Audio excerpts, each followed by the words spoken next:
a former mayor, currently the suspect in a triple murder investigation in a small southeastern South Dakota town. It all happened late last night, with neighbors reacting to the scene and the crime still this morning. Cooper Steamer starts our team coverage here at 6. Cooper, good evening. Yeah, Brian and Andrea, former Centerville Mayor Jay Ostrom is currently in custody for allegedly walking to a nearby neighboring house and killing 3 people inside. Memorial Day was winding down for Mark Wheats and those that live with him in his home on the 1000 block of Main Street in Centerville when the peace broke Monday evening. There was a lady, she was screaming, she was obviously distressed, and then all of a sudden there was a gunshot. Wheats says from there it was all instinct to stay safe. I had 2 people in the house, and I told everybody kind of take cover, and then about 4 more rounds went off after that.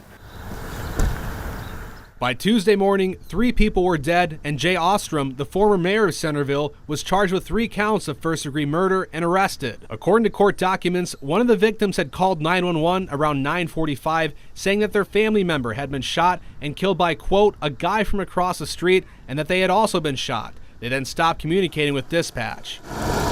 Ostrom was spotted outside by a Game Fish and Parks conservation officer carrying a .380 handgun and an AR-style rifle. Spent shell casings were found on him, and the officer reported smelling alcohol coming from the suspect. Ostrom's house across the street was cleared, and officers spoke with an adult female family member. She told officers that on May 23rd, she had been sexually assaulted by a neighbor while they drank in her home. That alleged assault included forcible kissing, indecent exposure, and touching. This all happened while Ostrom was asleep in the home.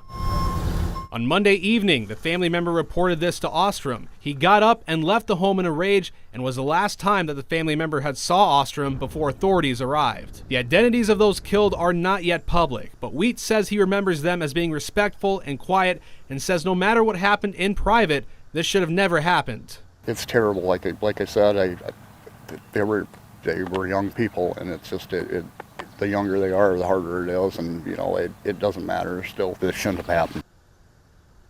Ostrom is currently being held on a $1 million cash-only bond in the Minnehaha County Jail. The South Dakota DCI is continuing the investigation.